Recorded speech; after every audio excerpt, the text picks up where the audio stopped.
Chosen one. Heaven has called your name again.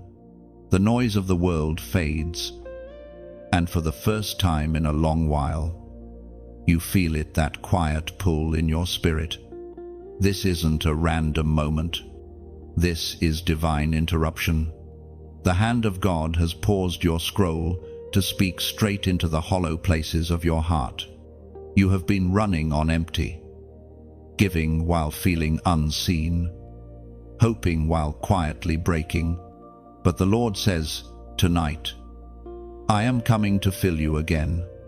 You've tried to convince yourself you're fine, masking your pain behind strength. You've walked through days where the weight on your chest felt heavier than your breath. But nothing you've endured has gone unnoticed. Every tear was counted. Every sigh was recorded. Heaven has watched you wrestle through the loneliness and the silence. And now, it declares, enough. The season of silent suffering is ending. The emptiness you felt was not punishment, it was preparation. When everything around you seemed stripped away, heaven was clearing the space for something sacred. God never leaves a heart barren without the promise of fruit. What was taken will be replaced with something far more radiant, something that carries eternal weight. You were not being punished, you were being positioned. Even when you couldn't understand the silence, heaven was sculpting your future in secret. Every unanswered prayer was divine protection. Every detour carried purpose. The delays didn't deny you, they designed you, shaping your heart to carry the weight of restoration. You are stepping into a chapter written by mercy, not memory. The tears that watered your faith are about to bloom into testimony. What once felt like endings will soon reveal themselves as the sacred beginnings of your promised fullness. The ancient words recorded in the book of Jeremiah, chapter 30, verse 17, declare, "For I will restore your health, and I will heal you of all your wounds." Let that sink into the deepest part of you. This is not poetic language, it's a promise. A divine decree written across time and now whispered to you personally. Restoration is not coming someday, it is beginning now. Your wounds, visible or unseen, are being addressed by the great healer himself. Chosen one. The fight you've been in was not meant to destroy you. It was meant to reveal your endurance. The pain revealed what is divine within you. Every season of loss was sharpening your discernment, teaching you how to hear God's voice even in silence. You have been training for the weight of your calling. What you thought was rejection was actually redirection. You were never being pushed out, you were being set apart. God saw the nights you questioned your worth. He saw you fighting to keep your faith alive while everything familiar slipped away. Yet, through it all, your spirit never completely gave up. That quiet flicker of faith that refused to die, that's what heaven is responding to now. It's the evidence that even in the darkness, you believed light would come. And that belief has summoned divine intervention. The Lord says, "You will not remain empty. I am filling what life has drained. I am healing what they broke. I am restoring what you thought was gone forever." This is your moment of divine renewal. The same God who breathed life into dry bones is breathing into you now. The same power that raised the dead is resurrecting your hope. The same love that hung on a cross is wrapping around your heart tonight. You don't have to strive anymore. You don't have to chase people, opportunities, or validation. Everything that left your life made room for everything divine that's about to enter. You were never meant to live half-filled. The God who chose you will not stop until your joy overflows. Every crack in your heart is becoming a place for His glory to shine through. Listen closely. your story is shifting. The ache that once made you weep will soon make you worship. The places that felt dead will come alive again. The heaviness is lifting because the one who formed your heart is taking it back into his hands. You are being rewritten by grace, not brokenness. You are stepping into a chapter where peace will no longer visit, it will dwell. So take this moment as a sign. Heaven has interrupted your feed, not for entertainment, but for encounter. God is saying, this message is your confirmation. You are not forgotten. You are being restored. If this truth resonates deep within you, respond to it in faith. Like, share, and subscribe, not as a routine, but as an act of agreement that you are aligning with heaven's promise.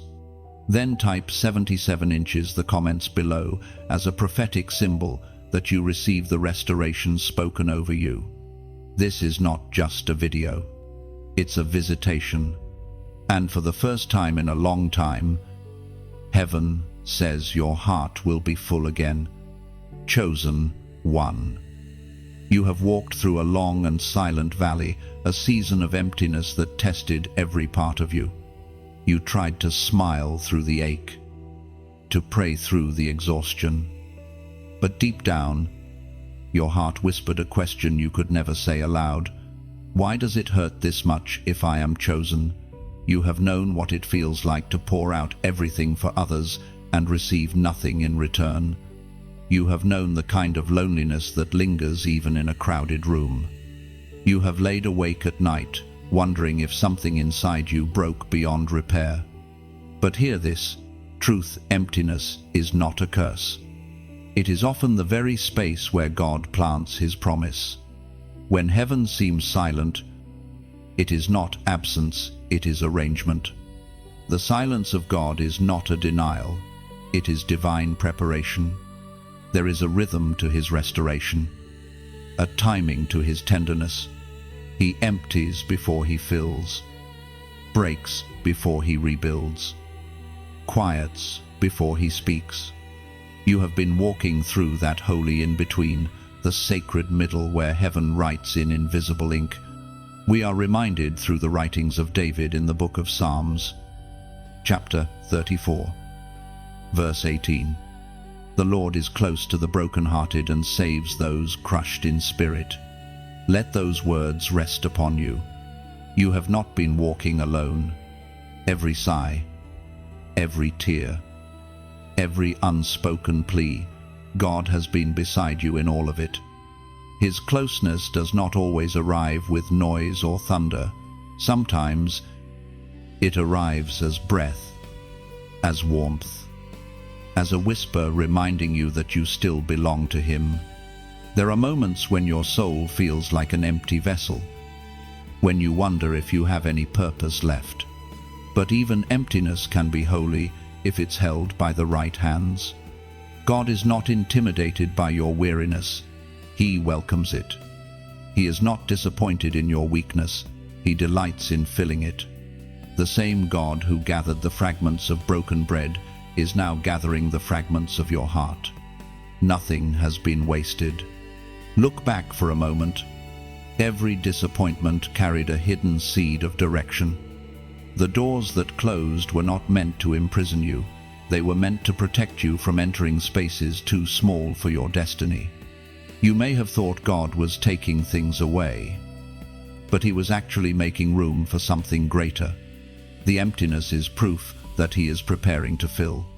Chosen one. This is why you could never fit where others settled.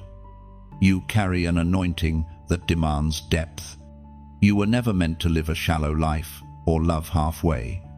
The intensity you feel, that's not a flaw. It's evidence of your design. You were built to hold more love, more revelation, more light. The ache within you is simply your spirit stretching to receive what heaven is sending next. Think of a seed in the soil, buried, hidden, unseen. It appears lifeless, But transformation is taking place beneath the surface. That's you right now. Buried does not mean forgotten. Hidden does not mean hopeless. You are germinating in grace. Everything looks quiet on the outside because heaven is working on the inside. And while you have mourned what was lost, heaven has been rejoicing over what is coming. There is no heartbreak so deep that God cannot fill it with joy again. No wound so old that he cannot pour oil upon it. Your story is not defined by what left, but by what will soon enter. The promise is already in motion. It just needed the space that emptiness provided. You may think your heart is too fragile to hold hope again, but hope is not a feeling, it's a person, and that person has never left you. The same spirit that comforted prophets, guided kings, and strengthened apostles now rests upon you. Heaven still believes in you, even when you struggle to believe in yourself. Every morning you woke up and kept moving despite the weight that was faith. Every time you chose to forgive instead of harden, that was strength. Every time you whispered, "God, I still trust you," through tears, that was worship. You thought your faith was failing, but in truth, it was being refined. You have been walking through the furnace, not to be destroyed, but to be purified. The emptiness you feel today is not the end. It is the doorway. The same hands that allowed you to be emptied are the ones preparing to fill you beyond measure. You will look back and see that every lonely night, every unanswered prayer, every painful delay was necessary to bring you to this sacred turning point. So, breathe. You are safe. The silence will soon give way to song. The night will surrender to dawn. Your heart, yes, even now is being prepared for fullness. God is closer than your breath, nearer than your heartbeat. And soon, when he moves, everything you thought you lost will return in divine form, healed, multiplied, overflowing, chosen one. You remember those nights when you stared into the dark and felt nothing but distance, not just from people, but from heaven itself. You whispered prayers that seemed to evaporate before reaching God. You wondered if he still heard you, or worse, if he still cared. The silence was heavy, like a weight pressing on your soul.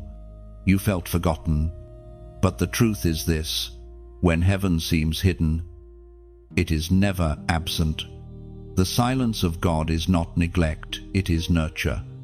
It is in the unseen moments that the deepest roots of faith are grown. You did not walk through that season because God abandoned you. You walked through it because he was training your spirit to hear his voice in the quiet. As the apostle reminds us in the second letter to the Corinthians, chapter 5, verse 7, "For we walk by faith, not by sight." Those words are the essence of your journey. You were never called to walk by what you see. You were called to walk by what you know in your spirit. And even when everything looked empty, deep down, something sacred still whispered, "Keep going." That whisper was faith. That whisper was God. When heaven hid its face, your faith was being purified. Faith is not proven when prayers are answered, it's proven when heaven is silent. And you choose to believe anyway. You may not have realized it then, but every moment of uncertainty became a forge shaping you, strengthening you, sanctifying you. The absence of answers made room for the presence of trust. You have to understand, chosen, one divine silence is not punishment. It's precision. When God hides, he is still moving. When he withdraws, he is still watching. When he delays, he is still delivering. Heaven's timing is perfect, and though you could not see the hand that held you, it never released you. Look at your life now. Somehow, you survived storms that should have destroyed you. You endured heartbreak that could have hardened you. But it didn't. You're still tender. You faced moments when you questioned your worth. Yet your spirit refused to quit. That is not weakness. That is divine resilience. The world sees brokenness, but heaven sees endurance crowned with purpose. Sometimes God must strip away every familiar sound so that you can recognize his voice again. You learn to hear him not through noise, but through nudges, that quiet stirring that says, "Do not give up yet."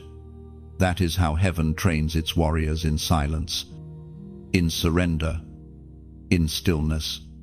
You may not have felt his presence, but his absence carried intention. God hid not to hurt you, but to make you hungry for his presence again. The distance created desire. The waiting birthed wisdom. And now, because of what you endured, you no longer chase temporary feelings, you crave eternal truth. You no longer depend on constant signs, you trust in steady faith. The nights that broke you also built you. They taught you to pray without performance, to believe without proof, to love without reason. You learned that God's love is not proven by how visible he is, but by how constant he remains. Even when you turned away, he stayed. Even when you doubted, he defended. You see, the hiddenness of God is not the absence of love, it is the deepening of it. Like a parent teaching a child to walk, he stepped back so that you could take your first steps of faith. You stumbled, but you didn't fall beyond his reach. Every silence was supervision.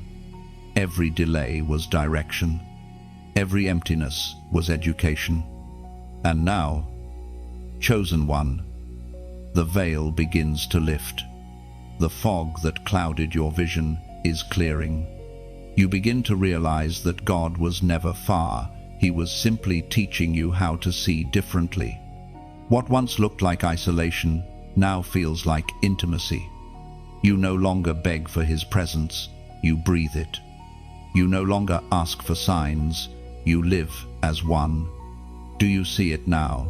The very darkness that once frightened you has become the canvas for his light. You are not the same person who entered the silence. You are stronger, wiser, softer, and your heart, once fragile, now carries unshakable faith. Heaven hid its face for a season, only so that you could discover that its light had been inside you all along. Now let your spirit speak. Comment, "I still believe." Let those 3 words be your declaration, not for others to see, but for heaven to hear. Because when you write them, you are not just typing, you are testifying. You are telling the universe that the silence did not win. You are telling your fear that faith survived. You are announcing that even when you couldn't see God, you trusted that he was still there. Say it. Type it. Proclaim it, "I still believe." Because belief is what kept you breathing, what kept you anchored, what kept you chosen. And now, heaven responds to that declaration. The silence breaks. The fullness begins. Chosen one. Even when your heart was shattered, it never stopped beating. Beneath the pain, beneath the heaviness, there was still a pulse, faint perhaps, but steady. That pulse is proof that heaven has not abandoned you. You were created with a divine rhythm that no heartbreak can silence. Every beat carries purpose, every breath carries promise.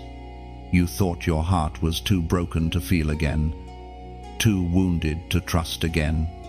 Yet here you are, reading these words, still searching for hope. That longing itself is evidence of life. The shattered heart is not dead, it's sacred soil. And from the cracks, light is beginning to emerge. You must understand something: what was broken is not useless to God. In His hands, nothing is wasted. The pieces of your heart, scattered by disappointment and betrayal, are being gathered carefully. Heaven is a master restorer. Every fragment becomes part of a divine mosaic. What felt like ruin will soon reveal design. As it is written in the book of Ezekiel, chapter 36, verse 26, I will give you a new heart and put a new spirit in you. That is not a metaphor, it's a promise sealed by eternity. The same God who spoke those words still speaks them over you now. He does not patch your old heart, He replaces it. He does not just heal, He recreates. When your heart was torn apart, it felt like death. You lost trust. You lost yourself. You even lost the sense of divine nearness. But in truth, the breaking was not destruction, it was transformation. The heart you had before could not contain the glory you are being prepared for. The cracks that came from pain have made room for heaven's expansion. Every wound has taught you something sacred. The betrayal taught you discernment. The rejection taught you resilience. The loneliness taught you intimacy with God. Each scar became a scripture of its own, written not with ink but with tears. And now, those scars are turning into strength. You no longer hide them, you wear them as proof that grace sustained you. There is something beautiful about divine breaking. When your heart broke, love did not disappear, it deepened. It turned from sentiment into strength. It no longer depended on human validation, but on holy revelation. You learned that love does not always come as comfort. Sometimes it comes as cleansing. God had to remove what was false so that what is true could take root. Your heart, though wounded, has not lost its ability to love. In fact, it is more capable now than ever before. Compassion grows in the cracks of a healed soul. You will soon realize that your pain has given you the language to comfort others, to speak gently to hearts that ache like yours once did. Your empathy has become your ministry. Chosen one, don't despise the season that broke you. It introduced you to the depth of your own spirit. Before the breaking, your love was pure but small. After the breaking, it became wide, fierce, uncontainable. The same heart that once trembled in fear now beats with holy courage. The same heart that once begged for healing now carries healing for others. There is a holy paradox in your journey. The weaker you felt, the stronger you became. The emptier you were, the more room there was for glory to dwell. You are no longer defined by what you lost, but by what you gained in the loss: wisdom, compassion, and divine resilience. Remember, this brokenness is not the end of beauty. In the hands of God, broken things shine brighter. The world prizes perfection, but heaven celebrates scars. Every scar tells a story of mercy, of a God who refused to let pain have the final word. So when your heart begins to ache again, and it will, because you are human, remember the rhythm. That steady beating within your chest is the sound of divine life still flowing. Every beat says, you're still chosen, you're still growing, you're still loved. Even when fear tries to whisper that you'll never trust again, remind yourself that love is your true nature. God created you to reflect His heart, not your hurt. The pain is temporary, but the purpose is eternal. You are not broken beyond repair. You are being refined beyond recognition. One day soon, you will look back at the pieces that once made you weep and realize they formed a pattern too beautiful to see in the moment. Every fragment fit perfectly in the hands of the Creator. You will stand whole again, not because time healed you, but because grace rebuilt you. Your new heart will beat differently, slower to fear, quicker to forgive, gentler in love, and stronger in faith. It will no longer depend on others to keep it alive. It will live from divine rhythm alone. Chosen one.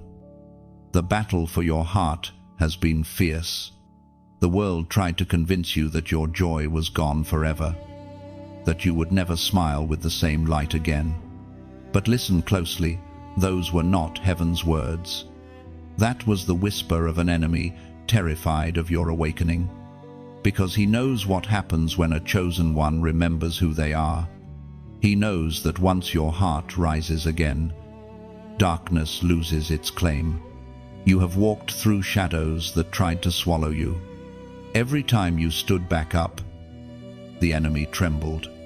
He threw lies like darts, telling you that love had expired, that your prayers had hit the ceiling and died there.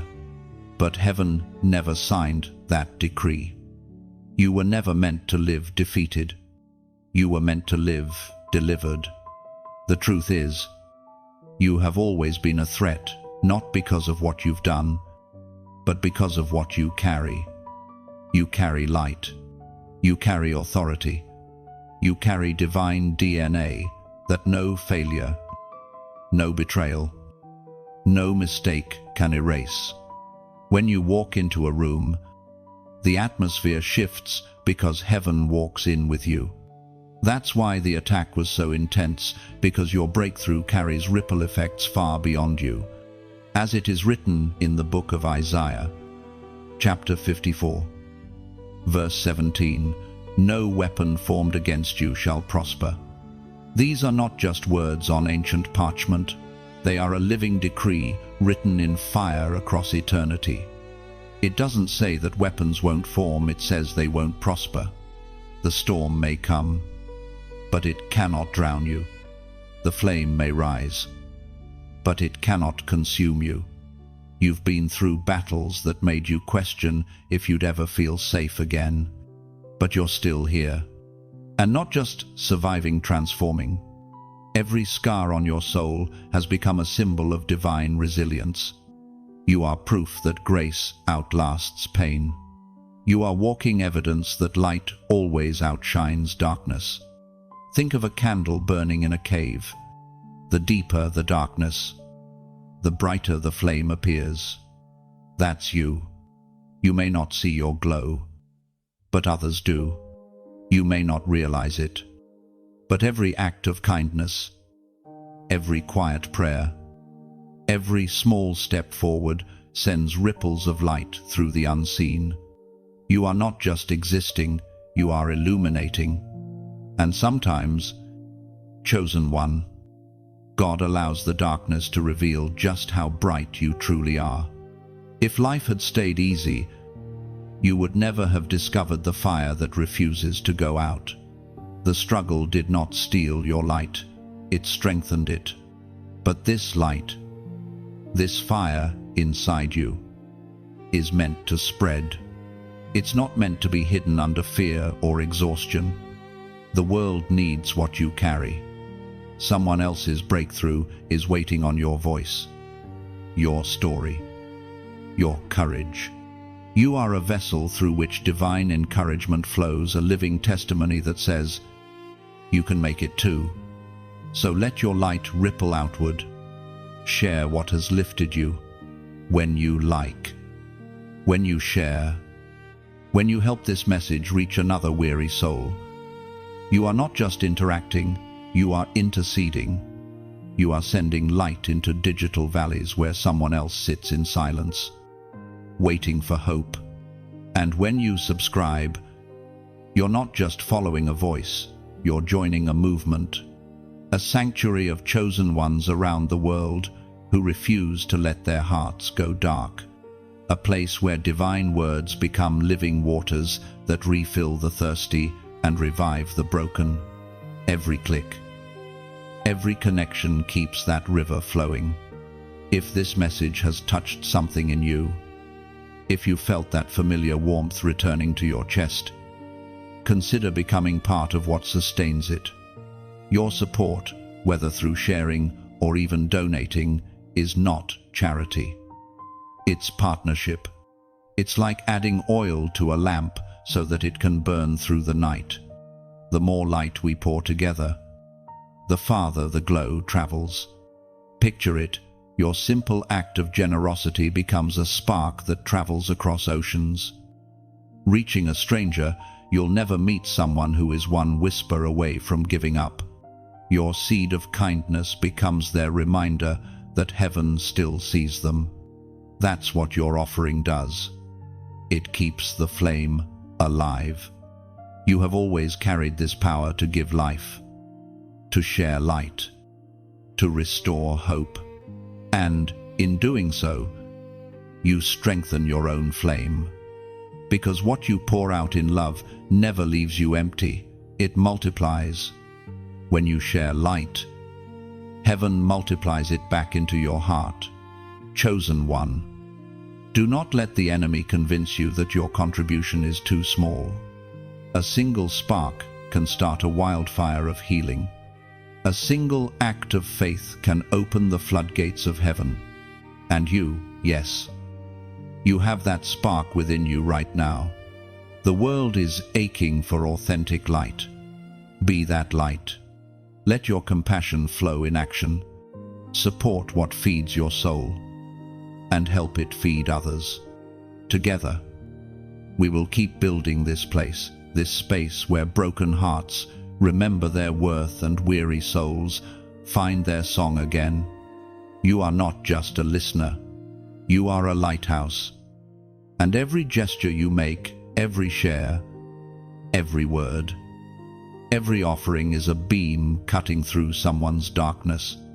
Because heaven doesn't just restore your heart to be full again, it restores it so that your fullness can fill others. Chosen one, can you feel it? Something has begun to stir around you quietly, steadily, like a river waking after winter.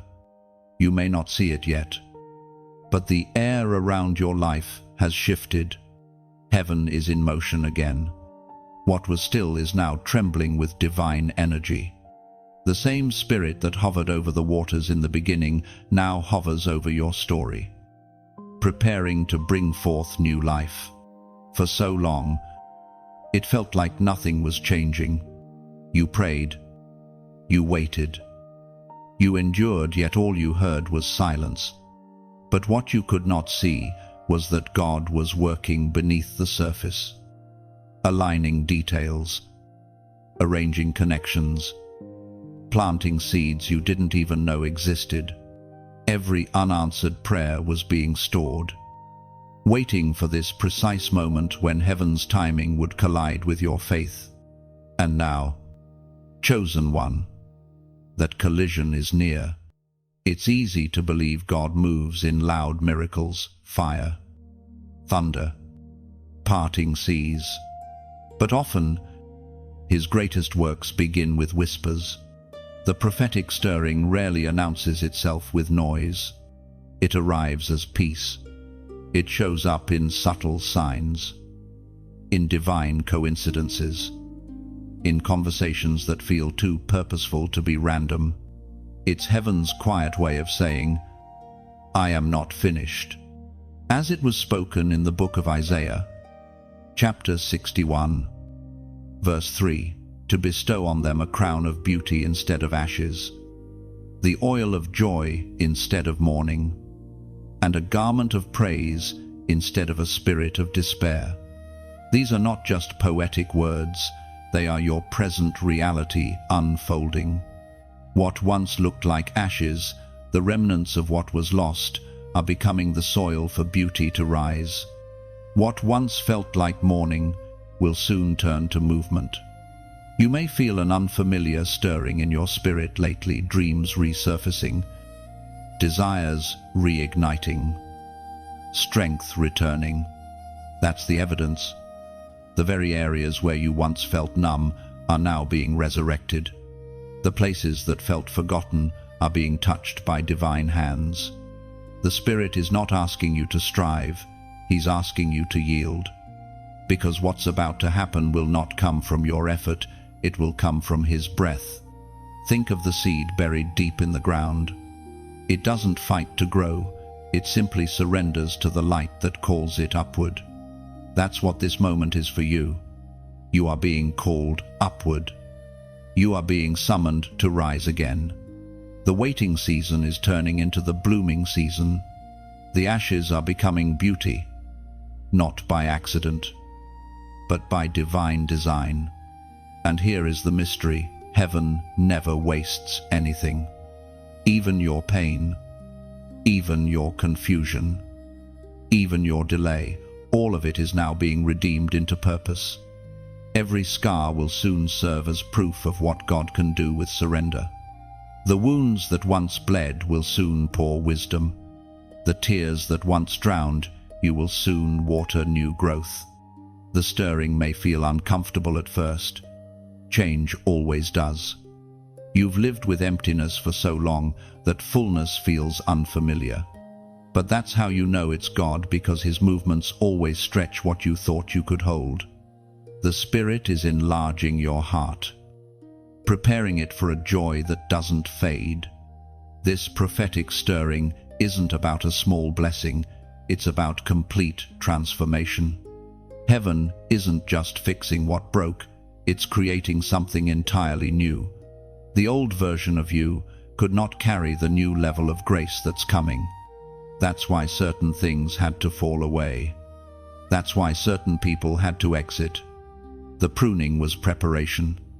Chosen one, it's time to come into agreement with heaven.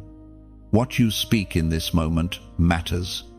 When you declare your alignment, you give heaven permission to move freely in your life. So, as a prophetic act of faith, comment 888 below. That number signifies new beginnings, divine alignment, and the infinite flow of heaven's restoration. When you type it, don't just see it as a symbol, see it as a statement. You are declaring that you are ready for the new season God is releasing. You are affirming that the ashes of your past will not define the fragrance of your future. You are stepping into rhythm with heaven's heartbeat. You may not yet understand how everything will come together, but faith doesn't need to see the map, it only needs to trust the Maker. So, let your heart stay soft, keep your spirit open, continue to expect goodness to appear in unexpected places, because when heaven begins to stir, nothing can stay still, not even the pain that tried to anchor you. Soon, you will look around and realize that everything has shifted: your peace, your connections, your purpose. The same ground that once felt barren will bloom again. You are standing at the edge of divine renewal, and heaven is whispering, "It's time, chosen one." The ashes of yesterday are falling away. The new is here. Step forward. Type your declaration, and let the stirring within you become the song of your rising. Chosen one, the pain that once drained you is now becoming your well. The wounds that once bled have begun to pour wisdom. Every tear you cried, every moment you thought was wasted, none of it disappeared into nothingness. Heaven collected it, storing it as living water that will soon overflow. You see, there is a divine paradox in the kingdom. What once broke you becomes the very thing that builds you. You were not meant to carry pain as a curse, but as a calling. The experiences that crushed you were not meant to define you, but to deepen you. They carved space inside you for compassion, for understanding, for mercy that reflects the very heart of God. When you were in the storm, you only saw the rain. You couldn't see what heaven was doing beneath the surface. But now, as you begin to look back, you'll notice something. The rain did not destroy you. It nourished you. It softened the ground of your heart so that divine seeds could take root. As Jesus himself declared in the Gospel of John, chapter 7, verse 38, "Whoever believes in me, rivers of living water will flow from within them." This is what your pain has been transformed into rivers. They no longer flow from your eyes as tears, they flow from your spirit as life. Where once there was sorrow, now there will be streams of grace that refresh others. You may not realize it yet, but your endurance has made you a well for others to drink from. People who cross your path will find peace they cannot explain, strength they cannot define. It's not because you are flawless, it's because you've been broken open. And through those openings, heaven pours. Think of the desert, chosen one. At first glance, it looks lifeless, dry, barren, empty.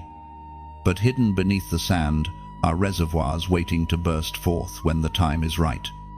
That's your soul. The wilderness didn't kill you. It uncovered your hidden depth. The heat that once scorched you has purified you. The isolation that once frightened you has become your sanctuary. Pain has a strange way of teaching what ease never can.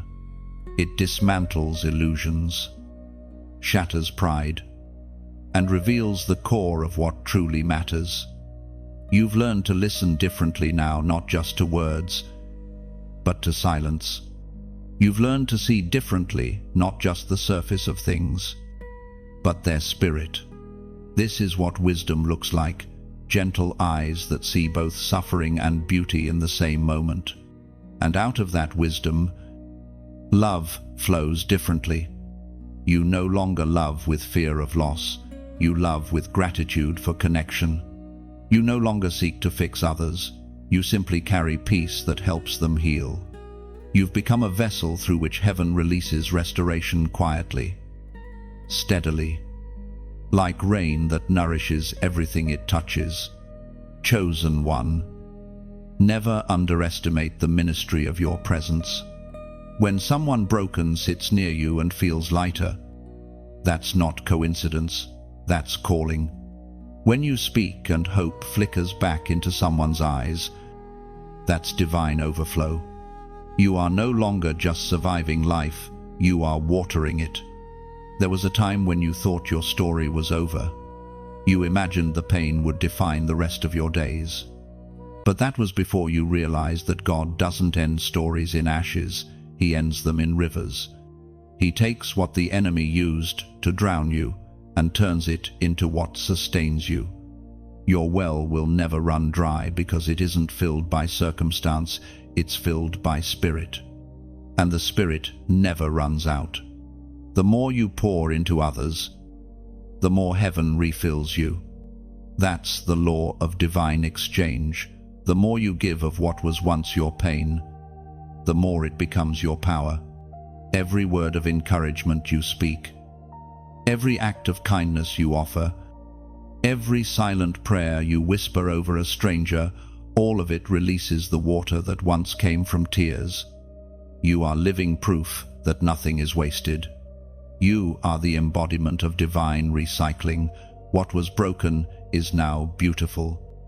What was bitter is now a blessing. Let this truth settle deep. Your pain was not a punishment, it was preparation. The well inside you was dug through hardship, but it was always meant to hold heaven's flow. You will never be the same again.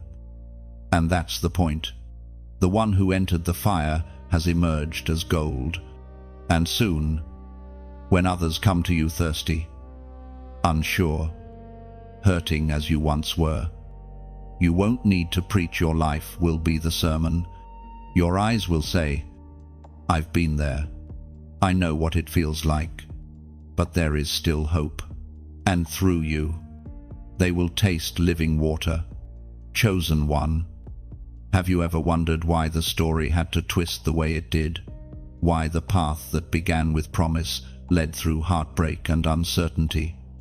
You once imagined your life following a clear, shining road, but instead, you found yourself in winding turns and shadowed valleys. It's because what was written for you was not a simple story. It was a sacred one. When God rewrites a life, He doesn't do it with erasers, He does it with fire. The things that were burned away weren't meant to shame you, they were meant to refine you. The version of yourself that walked through pain is not lost, it's being rewritten into something greater. The heartbreak wasn't the final chapter, it was the blank page where heaven began to write anew. At times, you thought it was over. You believed the loss had the last word. But what you didn't see was the hand of God still writing between the lines of your despair. He was crafting something intricate, a plot twist only heaven could orchestrate. The pain you endured was ink. The tears you shed were punctuation. And the grace that sustained you was the author's signature at the bottom of every page. As it is written in the book of Isaiah, chapter 43, verse 19, "Behold, I am doing a new thing, now it springs forth. Do you not perceive it?"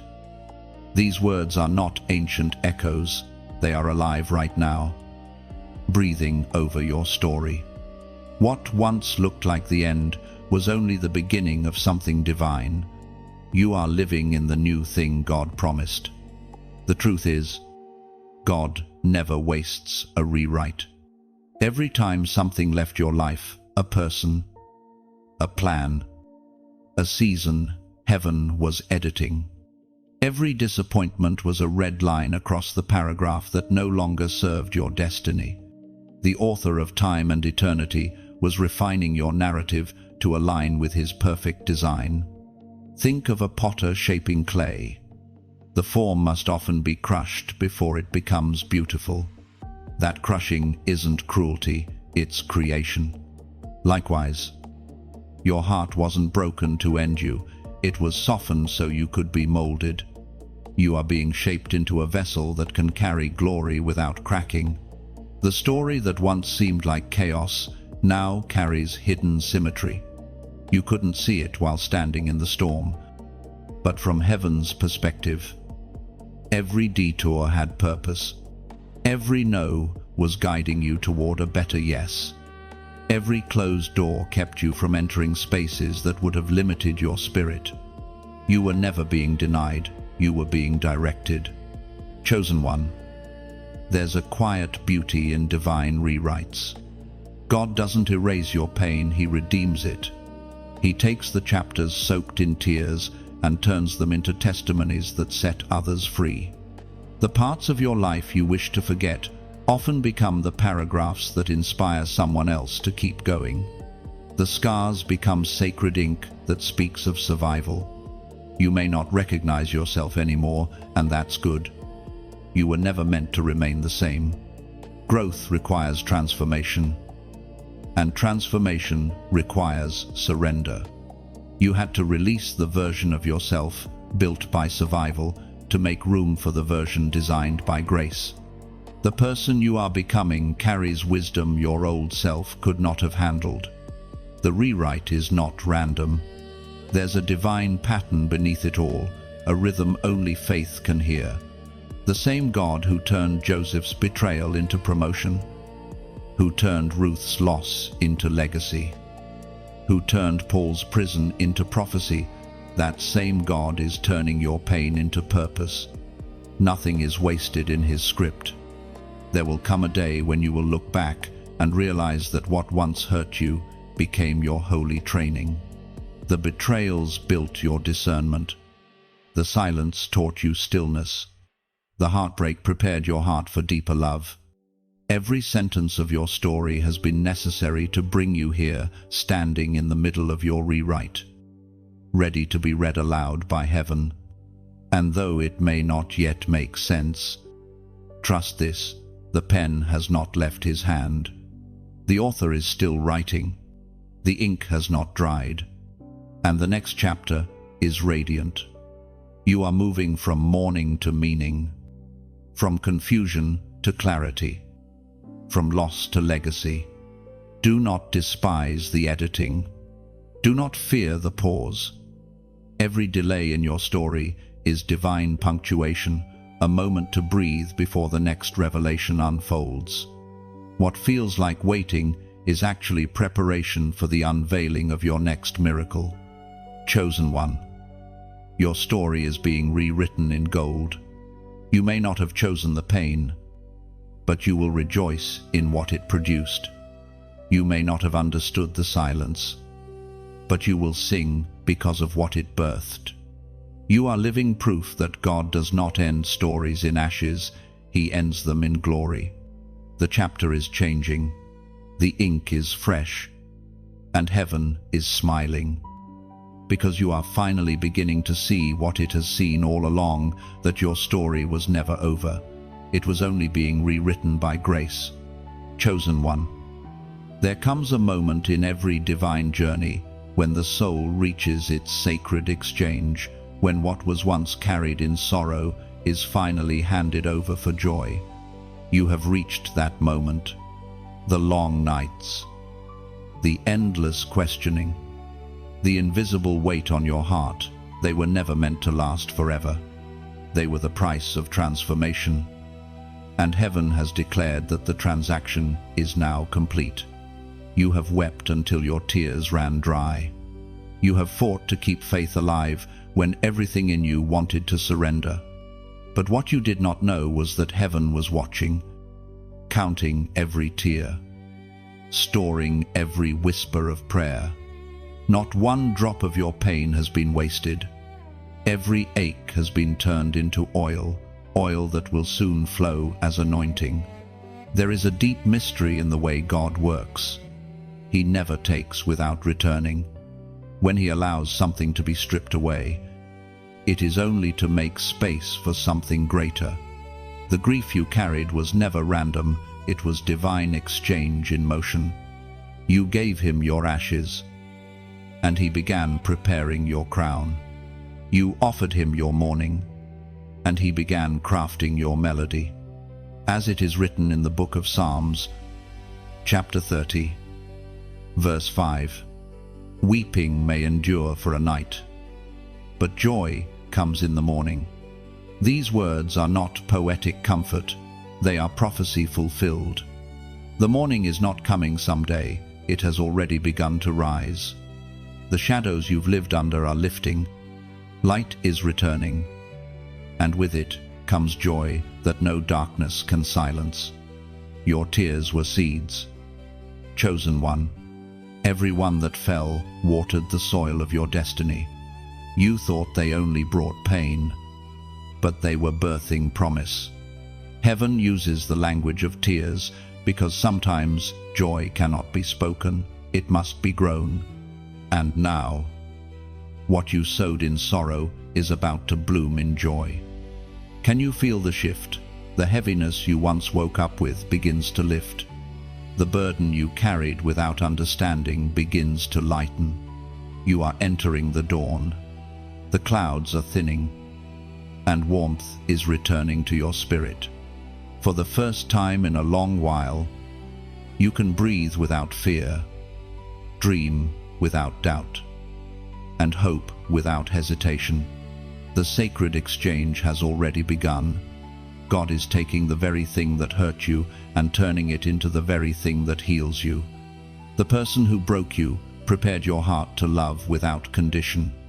The circumstance that drained you positioned you to receive abundance.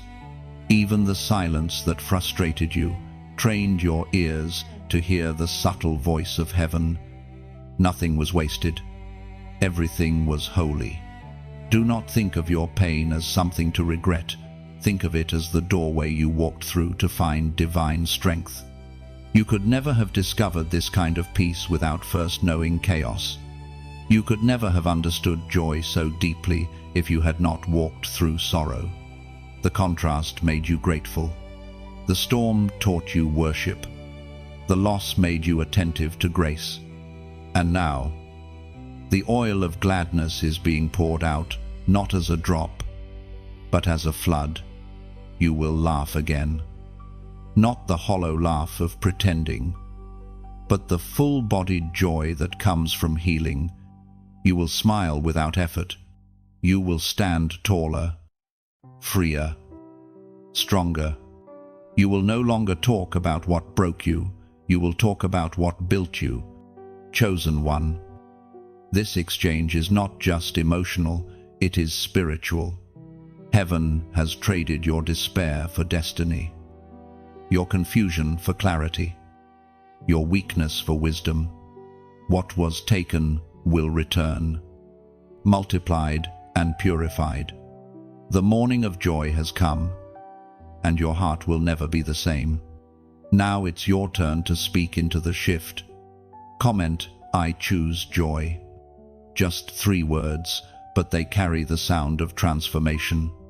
When you type them, you're not merely reacting, you're agreeing with heaven's decree. You're saying, "I release the old pain. I accept the new peace." Those words are your signature on the divine exchange. Because to choose joy is to say, "I trust what God is doing, even if I don't see it all yet."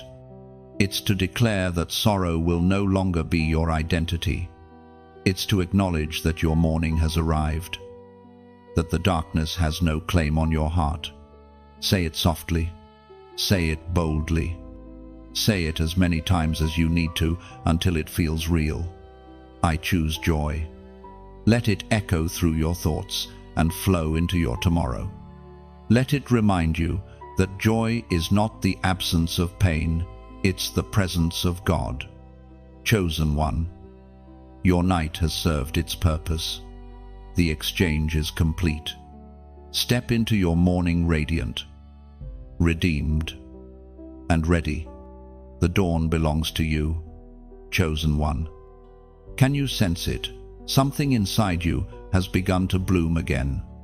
The places that once felt barren are stirring with color, like fields awakening after a long frost. What you thought was the end was only winter. And now the season has turned. Life is returning, not in one great burst, but in gentle waves like sunrise easing over a quiet sea. Your heart, once heavy with disappointment, begins to remember what hope feels like. You start to smile for no reason other than gratitude. You begin to breathe easier, dream again, love again. Heaven has been whispering restoration, and now you are starting to hear it clearly. This is what fullness feels like, not perfection, but peace. The journey here was not easy. You've lost much. You've let go of things you thought you couldn't live without. But sometimes, God must empty your hands to teach you how to receive properly. And now, as your palms lift again toward heaven, you begin to feel that gentle weight, blessings returning, promises fulfilled, purpose renewed, as it is written in the book of Joel, chapter 2, verse 25. The Lord will restore the years the locusts have taken away. These words are not a hope for the distant future. They are a declaration over your present moment. The years that seemed stolen, the laughter, the love, the opportunities will not be lost forever. God restores not in fragments, but in overflow. What left you empty will return multiplied. You are standing in the middle of a divine reversal. The drought is ending, and the rain has begun to fall. You can almost feel the droplets small, soft reminders that your story is being watered again. What was once a wasteland is turning into a garden. The soil of your soul, cracked and dry, is now rich with promise. Everything that seemed lifeless is quietly preparing to bloom. But chosen one, gardens require tending, and just as the earth needs gardeners, heaven's movements need stewards. Every word you've received, every drop of truth that has touched you, is a seed. When you nurture it, when you share, support, and keep the flow of this message alive, it grows, it multiplies, it reaches others who are still walking through their winter. Think of this space as a lighthouse. Its flame burns not because of one spark, but because many hands keep it fueled. When you like, when you share, when you subscribe, you are not performing a routine gesture, you are adding oil to the light. You are helping the beam reach further into the hearts of people who still wander in fog, searching for the same peace you've begun to taste. And when you choose to donate, it is not a transaction, it is a continuation. Imagine a single drop of water falling into a vast river. Alone, it is small, but once it merges, it becomes part of something powerful enough to carve valleys and give life to entire landscapes. Your offering becomes part of a living current, the current of restoration, of divine messages reaching those who need them most. What you give, heaven multiplies. When you give from a heart of gratitude, that gratitude returns to you as joy. It's the law of divine circulation. The more light you release, the more light you receive. Like sunlight reflecting on waves, every act of generosity bounces back brighter. If this message has stirred something in you, if it has watered even one dry place within your soul, consider letting that ripple continue. Help keep this river flowing. Your share could reach the one who's been silently praying for a sign. Your support could keep this space burning through the night for someone else's dawn. Remember, you are not just a listener, you are part of the living movement of hope. When you lift this message higher, you lift others with it. You become the bridge between their despair and their awakening. You might never see the faces of those your act of kindness touches, but heaven will. Heaven sees every spark you send, every seed you plant, every drop you pour. And the same God who restores what the locusts have eaten will restore what you pour out. You will never be left empty after giving. You will overflow even more. Chosen one, this fullness you are entering is not meant to stop with you. It is meant to spread through your words, your kindness, your participation. Each time you share, you extend heaven's hand to another. Each time you sow, you align with the rhythm of divine reciprocity. So keep tending the garden, keep fueling the flame, keep the current alive. Because what is happening here is bigger than a message, it's a movement of hearts being made whole again. Heaven has filled you, so you can now help fill others. That is the beauty of restoration, it multiplies. And when many hearts overflow together, the world begins to heal. Chosen one. There is a moment in every divine transformation when the overflow begins, when what was once poured into you starts to spill naturally into the world around you. You don't have to force it. You don't have to strive. It simply happens because heaven has filled you beyond capacity. This is that moment for you. You have become a vessel of light, a carrier of renewal.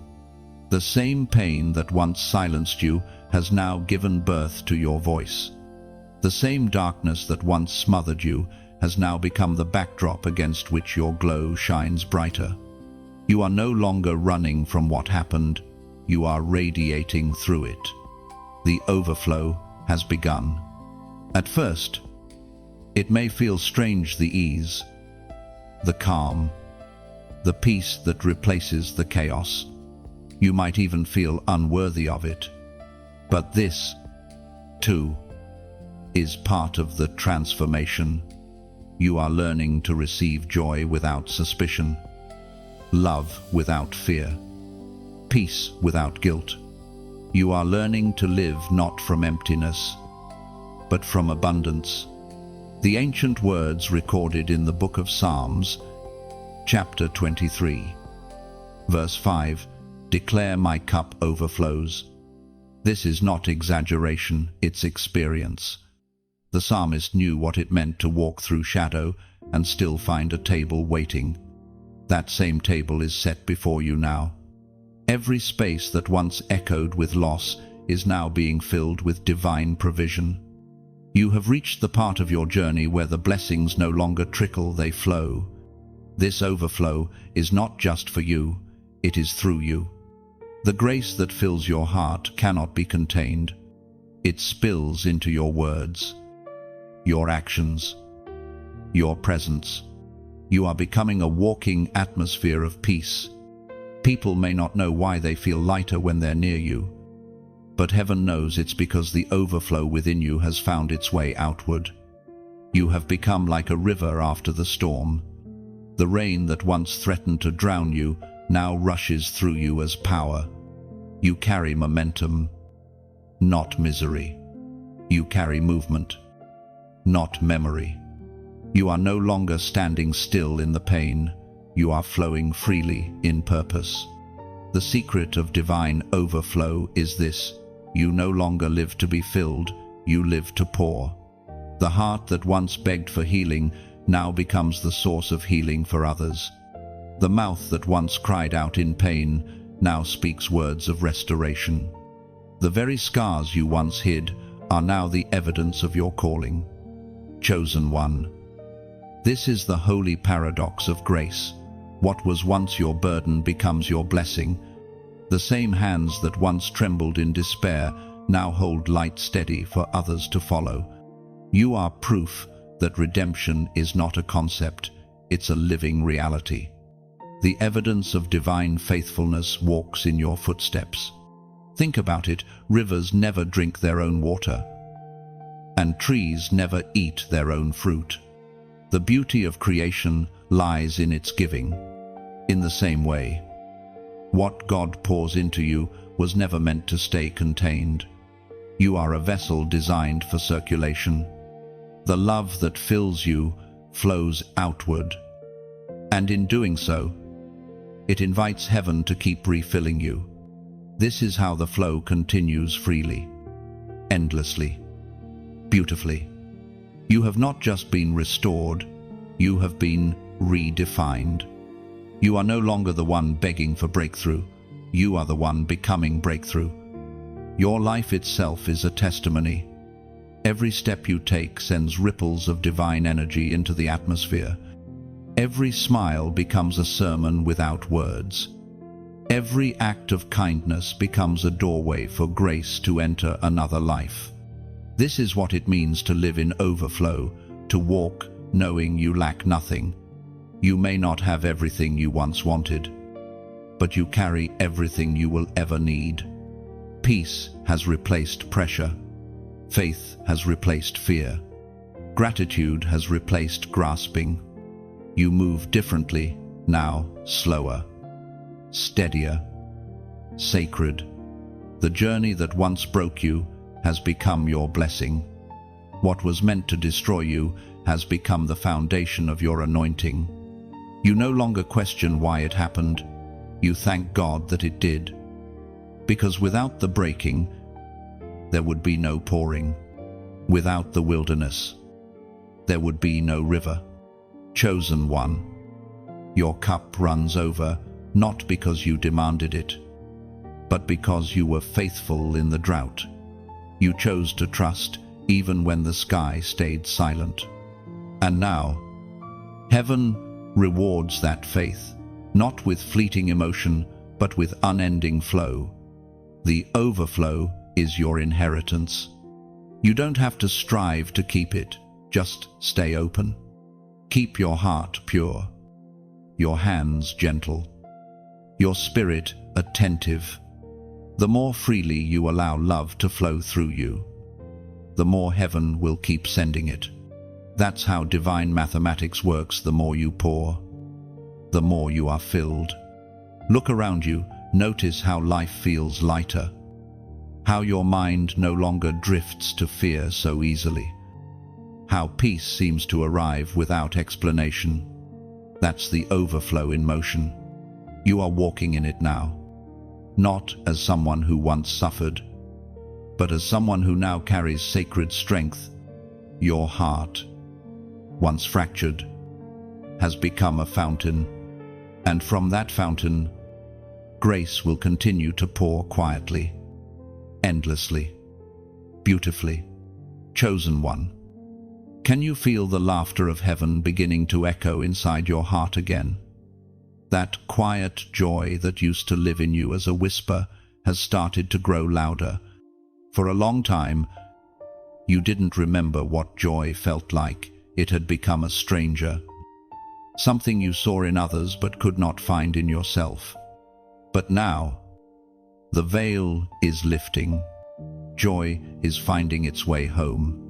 You once believed that joy would return when everything finally made sense, when the pain stopped, when the prayers were answered, when the waiting was over. But heaven's truth is different. Joy doesn't arrive because circumstances change. Joy arrives because you change. It flows not from perfection, but from presence. It rises not from what you have, but from what you've become. And what you have become, chosen one, is someone new. The storms that once stole your laughter have purified your spirit. You no longer laugh just to hide pain. You laugh because healing has become your foundation. Your smile is no longer performance, it's prophecy. Every time you laugh now, heaven hears it as worship. The Apostle Paul wrote in the book of Philippians, chapter 4, verse 4, "Rejoice in the Lord always. Again I will say, rejoice." These are not the words of a man living in comfort. They were written from a prison cell. That means your joy does not depend on what surrounds you. It depends on who sustains you. Joy is not fragile, it is fierce. It survives cages, losses, and disappointments. It outlasts everything that tries to silence it. There is a difference between happiness and holy joy. Happiness shifts with circumstance. It fades when the weather changes, when people disappoint, when plans fall through. But divine joy remains, because it is rooted in eternity. It's not a feeling, it's a force. It's not laughter that follows peace, it's the laughter that creates peace. You've walked through seasons where you forgot how to laugh. The mirror showed a version of you that felt tired, dulled, uncertain. But even then, joy was not gone. It was sleeping, waiting for the right moment to rise. And now, as light touches your life again, that sleeping joy awakens. It stretches, it breathes, it smiles through you. The return of joy doesn't always announce itself loudly. It comes quietly, in small, holy moments, when a sunrise catches your eye, when an unexpected kindness moves your heart, when you find yourself humming again without reason. That's how joy returns, not as an explosion, but as a resurrection. Chosen one, this joy is not the same as before. It is deeper, wiser, sacred. You now know what it costs. You've learned that joy cannot exist without vulnerability. And vulnerability is not weakness, it is worship. To rejoice after sorrow is to tell heaven, I trust you still. You are standing in a holy moment of divine exchange. Sorrow is giving way to song. The heaviness that once clung to your chest is slipping away, replaced by a gentleness that only heaven could craft. The ache remains as a memory, but it no longer owns you. You can smile at it now, knowing it shaped you into someone who truly understands grace. This joy will not fade like fleeting emotion. It will mature. It will anchor you when storms come again. For they will come, but this time, you'll dance through the rain instead of drowning in it. You'll carry a melody that storms can't silence. You'll laugh in faith because you've seen what sorrow produces. You've learned that when you choose joy, darkness loses its grip. So now, as a prophetic act of faith, comment 1111. That number signifies open gates, divine alignment, and new beginnings of joy. When you type it, you're not just reacting, you're declaring alignment.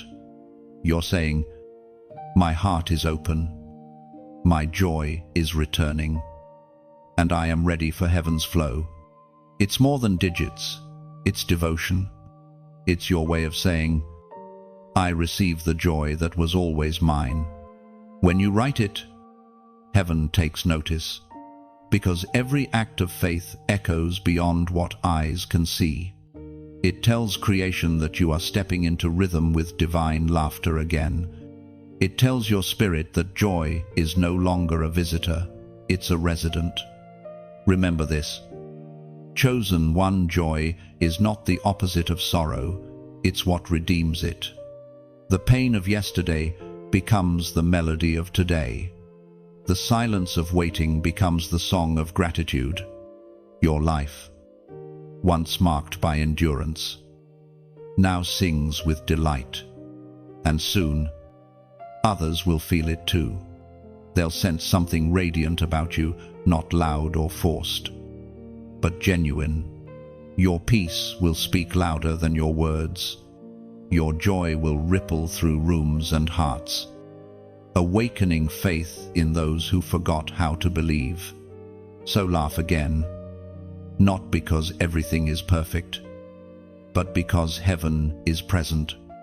Smile, not because life is easy, but because your soul is free. The return of your joy is not just restoration, it's resurrection. And once resurrected, it will never die again. You are the evidence that light always wins. You are living proof that joy can rise from ashes. Chosen one, strength has taken on a new meaning for you. Once, you thought strength meant holding everything together, staying composed, keeping the mask on, never letting anyone see the trembling behind your smile. You equated power with hardness, believing that if you built walls around your heart, you would finally feel safe. But heaven has taught you otherwise. Strength was never about armor, it was about endurance. And endurance, in its purest form, is tenderness that refuses to die. The world glorifies the loud, the unbreakable, the invincible, but God celebrates those who remain soft in a harsh world. True warriors are not those who never cry, they are those who still love after being wounded. You are one of them, not because you avoided pain, but because you allowed pain to refine you without turning you cold. It's strange, isn't it? The same heart that once broke so easily now carries a quiet resilience. It beats slower, steadier. It no longer races to please everyone or prove anything. It simply is. And in that still rhythm, you found strength you didn't know existed, strength in restraint, in gentleness, in peace. The words of Jesus echo in the Gospel of Matthew, chapter 5, verse 5, "Blessed are the meek, for they shall inherit the earth. The meek are not weak. The meek are those who choose calm over control, compassion over comparison, grace over bitterness. Meekness is not silence, it is power under divine guidance. It's the decision to let God defend what you no longer have to. Chosen one. You've discovered this holy armor, not made of metal, but of mercy. You've learned to walk through chaos without losing your center. You've learned to stay kind in the face of cruelty. You've learned to forgive faster, not because they deserve it, but because peace is too precious to surrender. This is strength in its truest form, the kind that terrifies darkness because it cannot be provoked. Your softness is not a flaw, it's your divine identity. Heaven itself operates through gentleness. The same God who created mountains also whispers through the wind. The same Savior who calmed storms with a word wept at a tomb. Power and tenderness have always been one in the same spirit. You, chosen one, carry that reflection. There were times you feared your empathy was a weakness. You felt everything too deeply, loved too quickly, forgave too freely. But those very traits have become your greatest armor. To feel deeply in a world that numbs itself, that is courage. To love when you have every reason to close your heart, that is divine rebellion. To remain soft when life has given you 1,000 reasons to harden, that is holiness. You've learned that strength is not the absence of emotion, it's the mastery of it. You can cry and still be powerful. You can tremble and still be chosen. You can be vulnerable and still be victorious. The lion and the lamb can coexist within you, because both belong to God. Now, your spirit carries a balance, boldness anchored in peace. You no longer react, you respond. You no longer chase validation, you walk in quiet confidence. The same sensitivity that once made you doubt yourself now makes you a conduit of heaven's comfort. When others feel unseen, they will recognize light in your gentleness. Think of a flame, chosen one. It is soft to the eye, yet fierce enough to consume darkness. That's what your spirit has become, a living flame of grace. You no longer burn to destroy, you burn to illuminate. The warmth of your presence will begin to draw others near, not because you speak loudly, but because you radiate serenity. And even when storms rise again, and they will, you won't crumble like before. You'll stand still, knowing that the same God who steadied you before will steady you again. Your softness won't break you, it will bless you. Because tenderness is the weapon heaven uses against chaos. You no longer need to shout to prove your worth, nor fight to protect your peace. You've learned that silence, when carried with grace, speaks louder than defense. You've learned that compassion changes what confrontation cannot. You've learned that being gentle doesn't make you less powerful, it makes you unstoppable. So walk in that holy balance. Let your softness speak. Let your peace lead. Let your strength be quiet but undeniable. You were never meant to be hardened by what happened, you were meant to be hallowed by it. The world may not understand this kind of strength, but heaven recognizes it instantly. It's the mark of those who have walked through fire and emerged as gold unburned, unbitter, unbreakable. You, chosen one, are living proof that softness and strength can dwell in the same heart. And that heart, once fragile, now fortified by grace, beats not in fear, but in freedom. Chosen one, the heart that has been healed does not forget what hurt it, it simply learns to breathe differently. Forgiveness, the final act of freedom, begins not with forgetting, but with releasing. It is not about erasing the story, but about removing the sting from its memory. You've reached that sacred threshold now, the point where the weight of old wounds begins to lift, and your spirit feels the first real taste of lightness. Forgiveness is not simple. It is not a single decision, but a daily surrender. There are mornings when the old ache whispers, "Remember what they did," and yet you choose again. "But I remember what God has done." That is the difference between the healed and the haunted. The healed stop rehearsing the pain and start repeating grace. You once believed forgiveness meant allowing injustice to stand unchallenged, or that it meant minimizing your own suffering. But forgiveness is not approval, it's liberation. It doesn't justify what happened, it simply says, "This will not chain me any longer."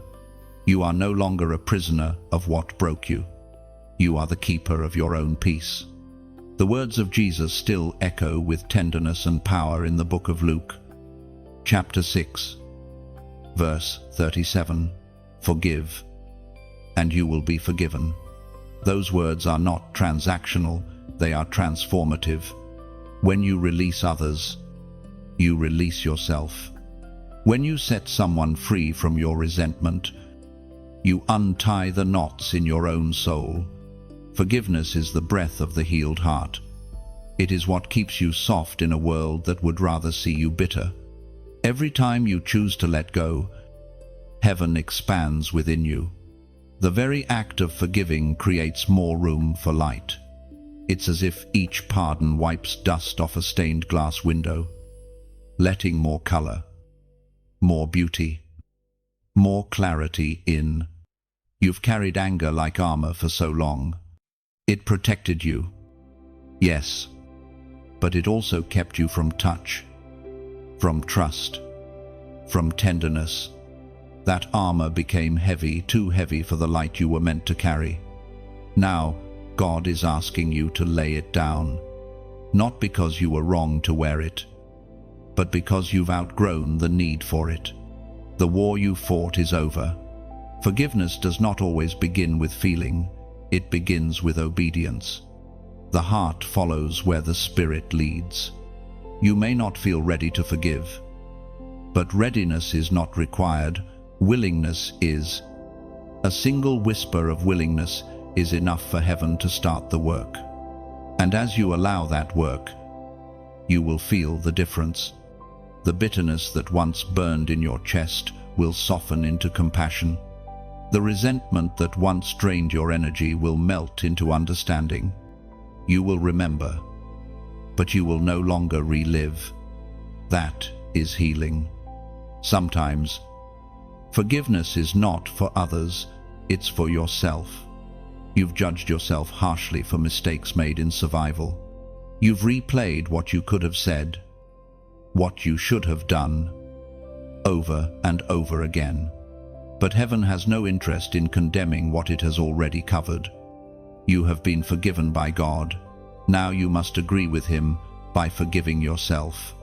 The same grace you extend outward must also flow inward. You cannot drink from a cup you refuse to fill. Forgiveness of self is not indulgence, it is alignment. It means recognizing that mercy did not skip over you when it was poured out. The Creator, who knows every detail of your heart, has already chosen to call you clean, chosen, and new. Forgiveness is the proof that you've understood grace. It is the echo of heaven's mercy through your voice. When you forgive, you mirror God. You take on His likeness, gentle, patient, slow to anger, rich in compassion. This chosen one is what true power feels like, not vengeance, but release. Anyone can hold a grudge. Only the free can bless those who wounded them. Only the strong can smile without spite. Only the healed can wish peace upon those who caused their pain. Forgiveness doesn't mean you must return to old places or reopen closed doors. It means you walk in peace no matter where you stand.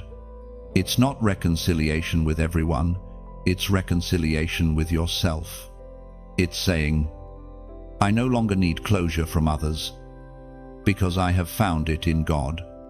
And once forgiveness settles in your spirit, everything changes.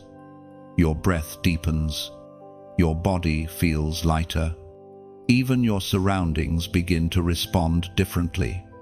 It's as if creation itself recognizes the release and joins in your relief. You are no longer defined by what hurt you. You are defined by what healed you.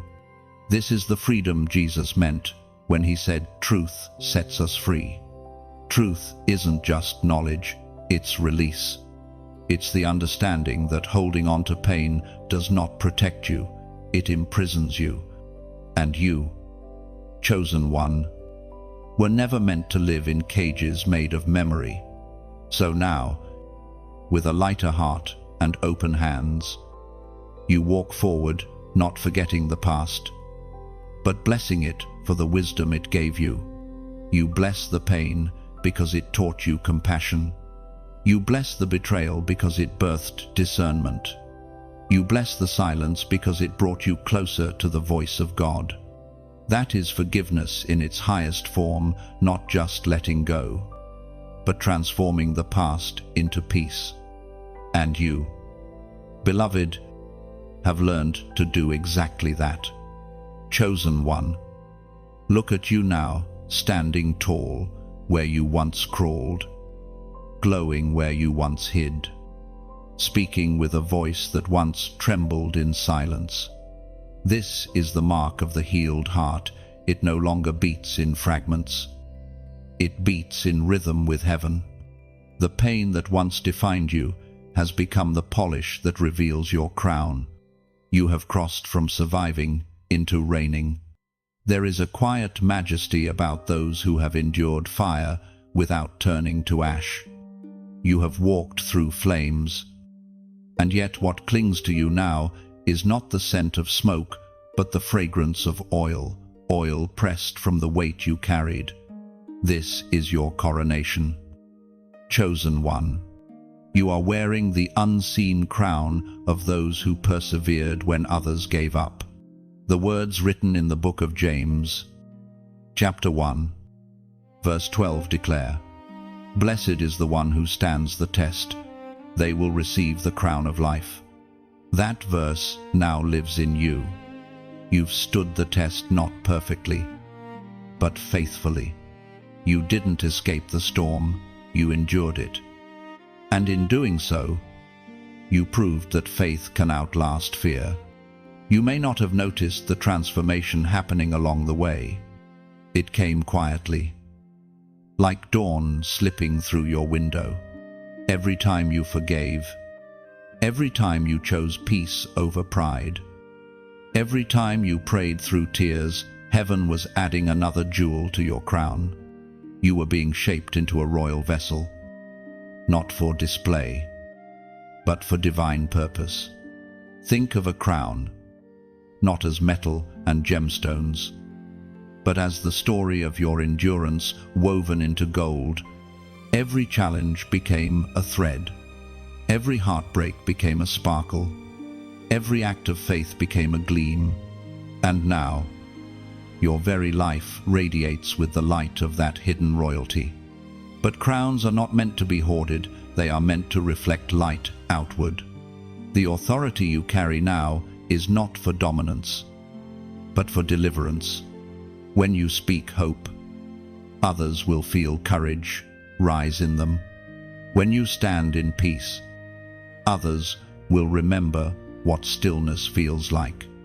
When you share your story, others will find strength to rewrite theirs. This is where your journey becomes larger than you. You are now a beacon, a living invitation for others to rise. When you like, when you share, when you comment with sincerity, it's not just interaction, it's impartation. You extend the flow of what heaven has given you. Every digital act of kindness becomes a ripple in a sea of souls still searching for light. Think of this space, this moment, as a living temple built from words. Each share becomes a stone, each comment a prayer, each act of support a candle burning in the dark. When you subscribe or donate, you're not funding noise, you're fueling light. You're helping this temple stay lit, helping this flame reach those who still wander through their own night. Imagine a weary traveler somewhere across the world, tired, discouraged, scrolling for meaning. Your small act could be the spark that reaches them. A like becomes a lantern. A share becomes a bridge. A donation becomes a well from which many will drink hope. Heaven measures differently. What seems small in your hands becomes infinite in its reach. You see, chosen one, the crown you wear is not made for comfort but for service. To rule in God's kingdom is to serve through love. When you give, you do not lose, you multiply. The river that flows out of you is refilled from above. That is how divine exchange works. Generosity opens doors that striving never could.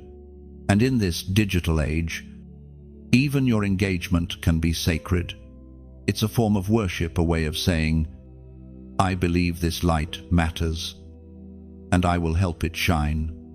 You are part of something bigger than pixels and words. You are part of a movement of healed hearts, raising the frequency of hope across the earth. Your offering, your presence, your voice, they are all threads in the same tapestry. And together, we are weaving something eternal, a chorus of chosen ones, testifying that brokenness was never the end, that crowns are not won through conquest, but through compassion. So let your light join the flow. Comment your reflections below. What line spoke to your soul? What truth found you tonight? Your words may be the confirmation someone else has been praying for. When you share, heaven shares with you. When you give, heaven gives back multiplied. This space exists because hearts like yours keep it alive, hearts that understand that love grows stronger when it is poured out. You wear the crown now, chosen one. But remember, true royalty doesn't sit above others, it stoops to lift them. You are not just crowned, you are commissioned. Every gesture of support, every kind word, every act of generosity is a spark from your crown, lighting someone else's path home.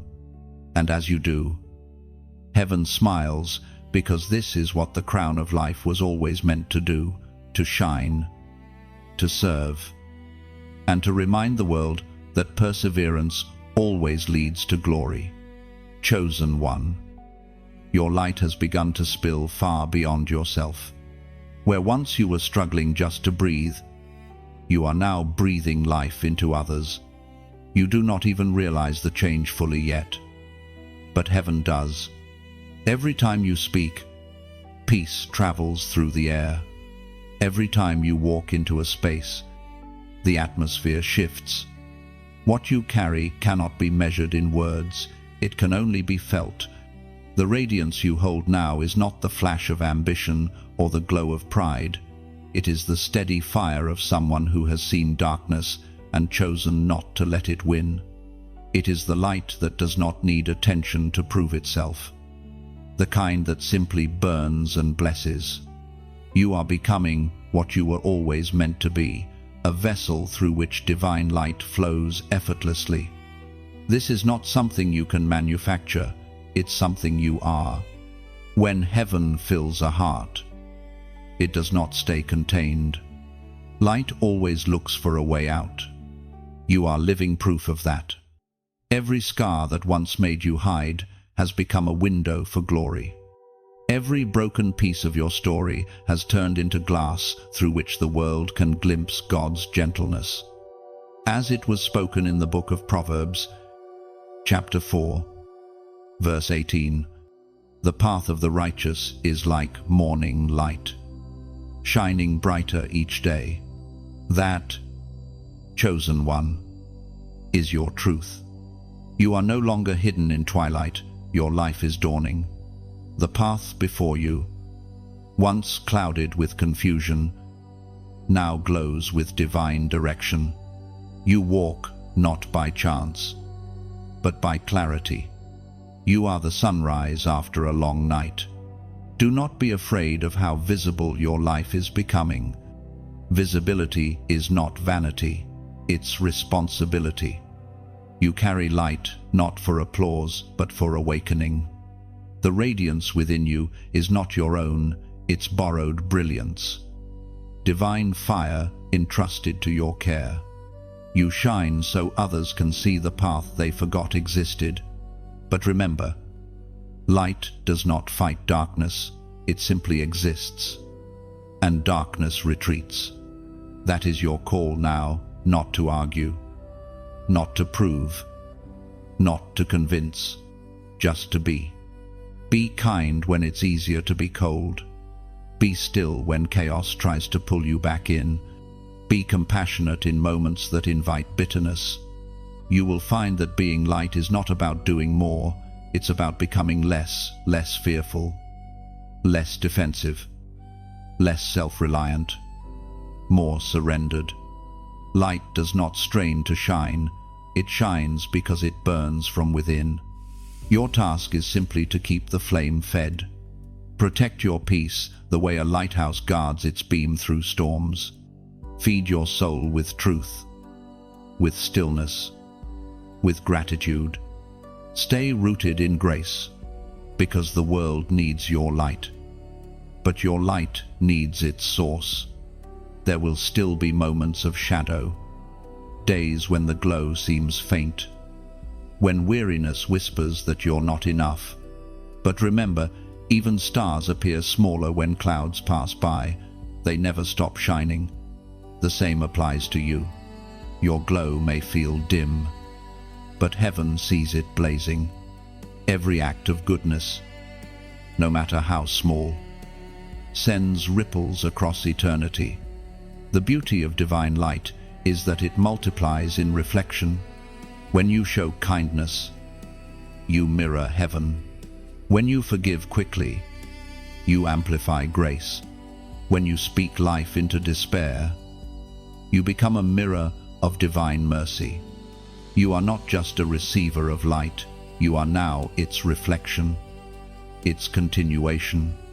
You may think you're just living, but to those who encounter you, you are revelation. Your calm in crisis becomes their reminder that peace is possible. Your gentleness under pressure becomes their proof that love still exists. Your joy in the ordinary becomes a sign that God is closer than they believed. Chosen one. This light will not fade. It will deepen. It will grow warmer, steadier, wiser with time. It will not shout. It will invite. It will not blind. It will guide. You will not need to force its impact. It will happen naturally. Like sunrise finding its way through open curtains, you are stepping into the stage of becoming not just healed, but healing, not just redeemed, but redemptive. You no longer walk merely with light, you walk as light. And that means every step you take becomes illumination for someone else's next move. The world does not need perfect people. It needs illuminated ones, hearts lit by grace, eyes softened by mercy, voices tuned to truth. You are one of them now. The flame in you is not flickering, it is spreading. You have become the reflection of every answered prayer, every promise kept, every dawn that followed a night you thought would never end. Keep walking, chosen one. not to chase anything, but to shine. The path will brighten as you go, and long after you pass through, others will still see where your light once stood, a sunrise that never truly fades. Chosen one. This is the moment heaven has been leading you toward, the stillness after the storm, the sunlight after years of shadow. You have traveled far, through valleys of pain and mountaintops of revelation. And though the path was rough, it has refined you. You are not who you were when this journey began. You are softer, wiser, fuller. Your heart, once fractured and trembling, now beats with divine rhythm again. You have become what heaven promised you would be: whole. For a long time, you didn't think this fullness was possible. You thought too much was lost. Too much was broken. Too much time had passed. But God never measured your future by what you lost. He measured it by what He placed within you. Every crack, every scar, every moment of silence was part of His design, creating space for His glory to dwell. You were not being punished in the breaking, you were being prepared for the becoming. All along, the fragments of your heart were being gathered and remade, not restored to their old form, but reshaped into something stronger, something new. What once hurt now holds wisdom. What once trembled now stands firm. What once died has resurrected. The words of the prophet still speak today in the book of Isaiah, chapter 58, verse 11. The Lord will guide you always. He will satisfy your needs in a sun-scorched land and will strengthen your frame. You will be like a well-watered garden, like a spring whose waters never fail. This is your promise. Chosen one, you are no longer wandering through desert places. The well within you has been opened, and it will not run dry again. You have become a garden where bitterness once grew, forgiveness blooms. Where loneliness once lingered, peace now takes root. Where tears once watered the soil, joy now blossoms effortlessly. You are living proof that God can take the barren and make it beautiful again. You are the evidence that fullness can come after famine, that laughter can rise from loss. Fullness does not mean that life is suddenly easy. It means you no longer depend on circumstances to sustain your soul. You have learned that real satisfaction comes from within, from the Spirit flowing endlessly through you. You are no longer seeking validation from the world. You are sustained by heaven's quiet affirmation: you are mine. This fullness is not loud, it's calm. It's not frantic, it's anchored. It's the peace that doesn't ask for proof, the light that doesn't need permission to shine, the love that no longer begs to be returned, because it knows its source. You have become a reflection of divine steadiness, a soul at rest in its purpose. When you walk now, you walk differently. Your steps no longer rush, they flow. You carry grace the way rivers carry reflection, naturally, effortlessly. You no longer strive to be noticed. You exist to notice beauty in others. You see through the eyes of understanding, not judgment. You listen through the heart, not the ego. This is what wholeness does. It changes how you see everything. And in that fullness, there is quiet authority. You no longer need to announce your calling. You live it. You no longer need to prove your worth. You embody it. You have become the message you once prayed to hear, a living letter written by mercy, sealed with grace, and delivered through time to anyone still searching for hope. Chosen one, your life is no longer defined by what happened to you, but by what is happening through you. The pain that once whispered, "You'll never heal," now hums softly, "Look what God has done." You have stepped into the rhythm of divine fulfillment, the flow where every moment, even the hard ones, begins to make sense. And now, you can finally rest, not because there is nothing left to do, but because you have learned that doing flows best from being. You have become a spring whose waters never fail, pouring peace into every corner you enter. People will feel it without knowing why. They will find comfort in your presence, because your heart carries the fragrance of heaven's restoration. When you speak now, your words carry healing.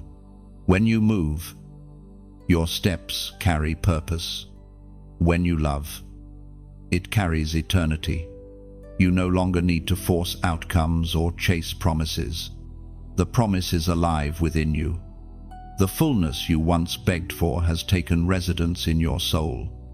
And this stillness, this balance, this light that doesn't flicker is what heaven meant all along when it said your heart would be full again. It's not about having everything, it's about becoming whole enough to lose nothing that matters. You are the well-watered garden now. You are the spring that never fails. You are the echo of every answered prayer. And heaven smiles, because the story that once began with breaking has ended with becoming radiant, restored, and forever full. Chosen one, if you've journeyed through every word of this message, you have already proven what heaven knew all along, that your heart is ready. You have walked from pain to peace, from emptiness to overflow, from surviving to shining. This isn't just the end of a script, it's the beginning of a new rhythm for your soul. Now, let this moment breathe in you.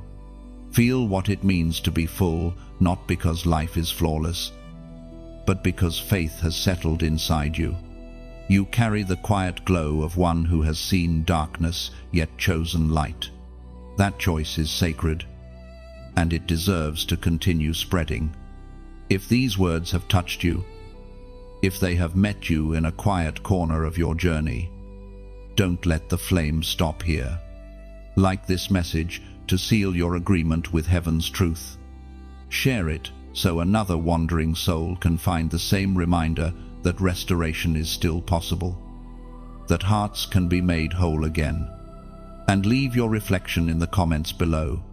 Your words are not small, they're ripples. Someone may read them at 3 a.m. and feel less alone because you spoke.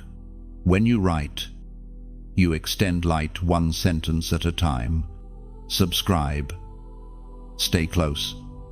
Keep walking with this growing circle of chosen ones who refuse to give up on hope. Every story shared, every act of kindness, every moment of faith contributes to the movement of restoration that heaven is writing through us all. So take a deep breath, lift your eyes, and remember, you are not at the end. You are at the beginning of your full heart story. Keep the light alive. Keep the flow moving. Keep becoming.